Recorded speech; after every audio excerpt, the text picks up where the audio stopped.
like most musicians, I was a kid. Yeah. And Mum and Dad had records in the house. And what they used to call a radiogram, which was a state-of-the-art record player. And there was always music in the house.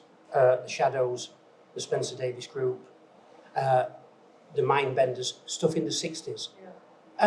And it was always on. So it was a toss-up between watch with Mother and listening to the hits of the day. Music was always on, and it's Mum and Dad, really, that it was just constantly there. Before I knew what drums were, the Shadows released a hit single called Apache, and it started, and I just loved the sound of that. Yeah.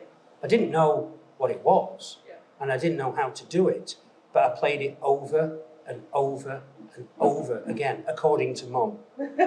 And so it just, and it gravitated towards just liking the sound of certain records. Yeah.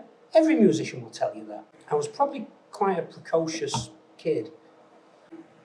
We used to have like little concerts that me and my sister used to perform when we were very, very young in front of Nan and Grandad when we stayed there at the weekends.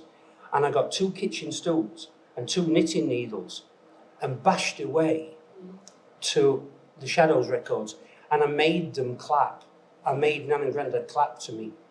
Right. How precocious was I? Should have done anyway. Yeah. So really, it was always kind of like there. When I got a little bit older, the drums kind of like stayed with me, and I was lucky enough to start to have lessons. Mum and Dad raised enough money to buy me like a cheap drum set, and I started to have lessons.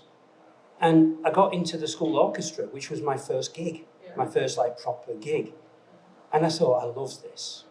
And so basically, it continued from there, really. It's just sitting behind these things and making that sound has been a thing right from then, right to now. I've never really been bothered about where I do it. Yeah. I just love doing it. I just love to play. I just really love to play.